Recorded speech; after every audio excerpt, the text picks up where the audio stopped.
And that's a new tax to pay into, not knowing whether you're going to receive Social Security or not. My guess is I'm not planning on it, by the way, with the way things are going. So what I prefer to look at is maybe a means-tested program where if somebody's making over $200,000, maybe they don't receive 100% of their benefits. So that way, instead of going in and trying to pay, putting another tax on people, it would be, we're trying to deal with the problem and how much is actually being paid out.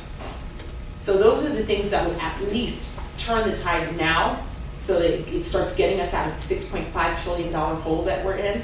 But eventually, I'd like to see my children be able to put money into a retirement of their own choosing to take care of themselves instead of being forced into paying for Social Security that they may not receive. Because eventually, we can't borrow anymore. We're losing our ability to borrow over and over and over again.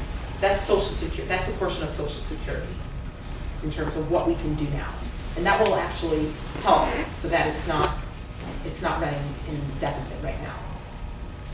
I think one of the things we've got to solve this overspending problem, we need to develop our resources here in our country. And EPA stands in a road. What can you do back in Washington to limit their concerns in terms of they're calling all the shots in our country, and our elected officials to stand by and let this happen? If we developed our resources, that would greatly improve our economy and help solve this national debt. Not only will it do that, but it will also help with foreign policy. It'll help with a whole lot of things that we have out there. Available, affordable, abundant energy is fundamentally a means of freedom. When you can get into your car, the cheaper you can do that and gas up your car and go wherever you want to, that's a fundamental means of freedom. There's been 32 years in this country that we haven't developed a new refinery because of EPA that won't allow. Yes. And now that's crazy. It's absolutely, you're absolutely right. I'll give you another example.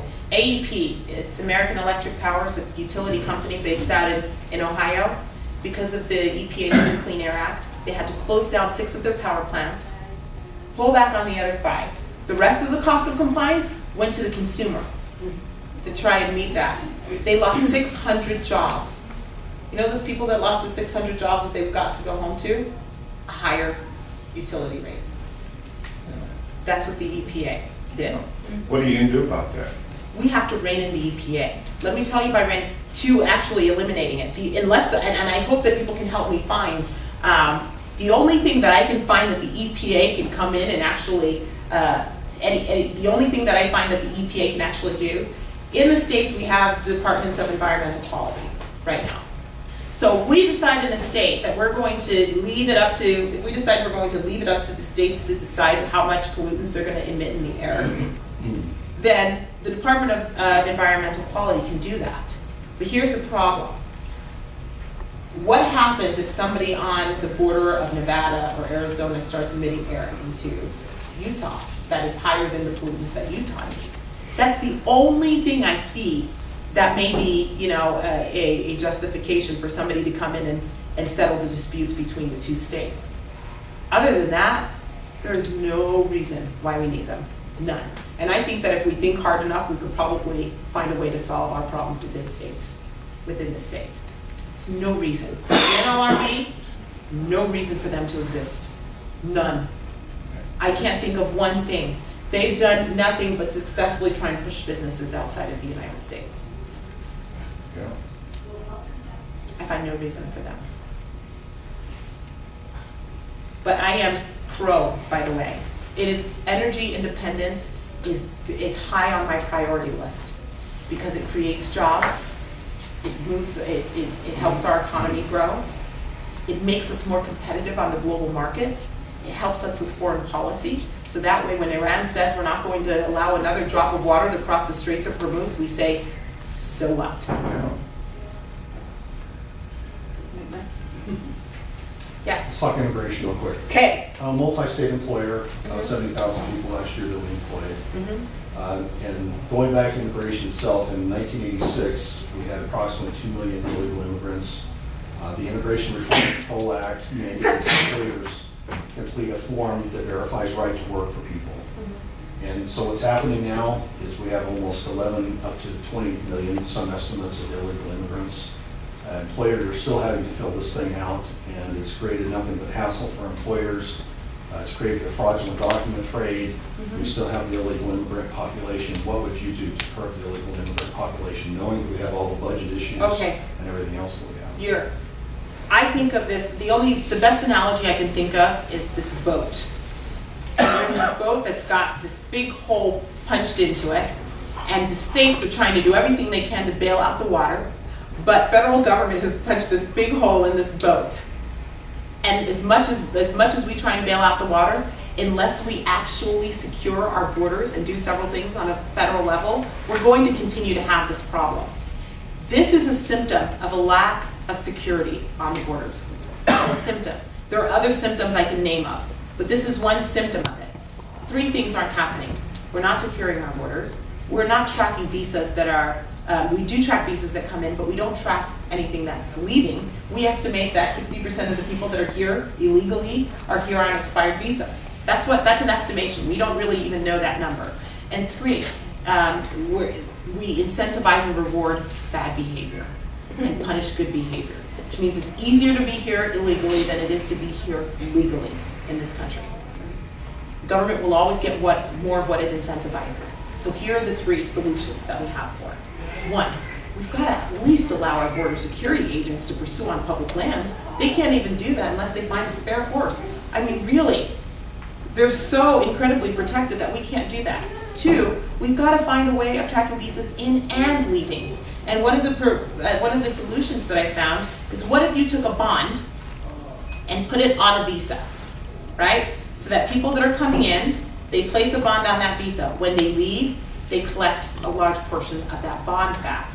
Now you tell me what you would prefer to do. Take $5,000 and pay a coyote and see if you can make it across the desert, or if your body's going to end up being dumped in the desert, or come in through the front door knowing that you're going to receive a large portion of the money that you put in back. And 3, it is government's job to create a natural, uniform rule of naturalization. That means a way in, right?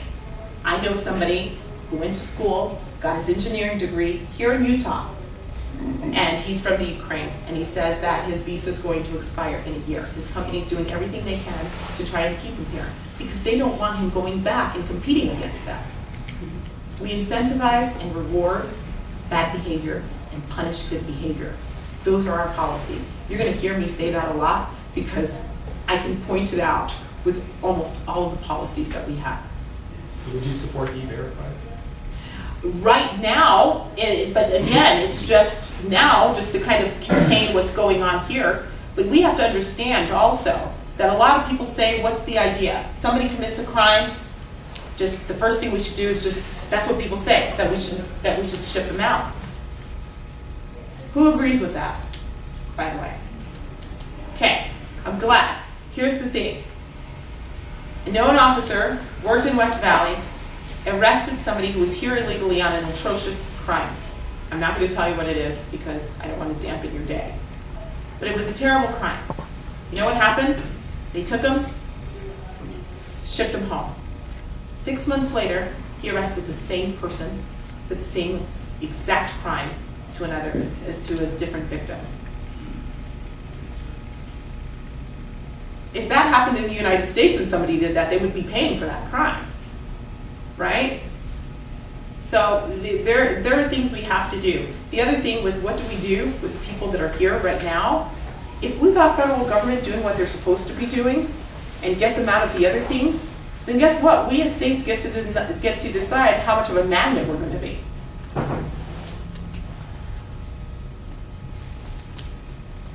I spent my life working with immigrants, and it is, when I hear the politicians talking about a border fence, I mean, that is the dumbest idea in the book.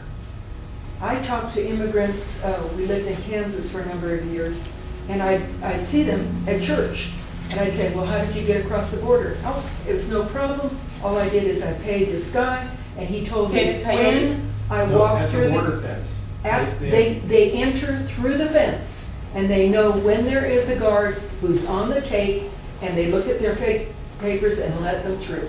This happens at every border crossing in the country, and the politicians just keep going on and on about it. A fence? We don't need a fence. We need actual guys who are not on the take in those gates, because now a lot of them are. And you talk to immigrants, that's how they get across. I wonder also how much they're paying them to get across. Oh, it's good money. Now imagine if they could actually, again, remember that idea I told you about visas coming in through the front door? What did we just incentivize? I mean, Now we're able to actually come through the front door and then track, and you can actually take that part, a large portion of that money back. We're tracking who's coming in and who's actually leaving. And now we've gotten rid of the incentives of people to be on the take. But let's say they pay a $5,000 bond, most of them would prefer to lose it than to go back to their home countries. We have a little house in Honduras, and you see those people there, and I totally get why they come at any cost. I know, but you know what, that would, even if they stayed here, at least we would know who's that- actually and- here and and who's actually And that staying is a too. good point. Who's actually here and who's actually stayed. Now when you're coming in through the front door, we know exactly who's come here, who's stayed and who hasn't left yet. So what do you believe about amnesty and the amnesty at all for people who've been here for 20 years? If you commit a crime, it's not okay. It's never okay to commit a crime. We've got to make our policies a little bit better.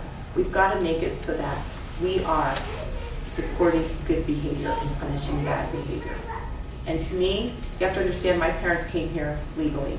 There are people that are standing in line who are coming here, who want to be here, and it's not, to me, it's not right that people who have committed a crime get to stay, where people who haven't are working really hard to try and get into this country. No, but if they've been here for 20 years and worked for 20 years, would you give them amnesty? Give them She said no. You wouldn't do that? No. No. So what would you I think do? we need to find a way, again, we need to find a way to incentivize good behavior and punish bad behavior. So what would you do with the children of these people? They've been here for 20 years, They've been born here? they were born here, they've never been to the other side of the world, they speak that language horribly, and what is your position? Their parents, their whole support structure would be sent away. What do you do for that family? It's not just one person, it's a whole family unit. What do you do for those people?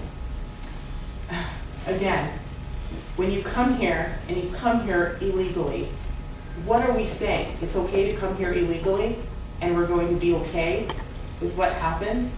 If there's a way that we can find, for them to come through the right way, then that's what should happen. That's where our policy should be geared. But what are we going to do if we say, oh, if you're here for long enough and you've hit the system for long enough, there's going to be a way to get through it? Again, I'm trying to figure out a way to incentivize and reward good behavior. So if there's a way that we can get them to be here and be here legally and come through the right way, then that's what we should focus on.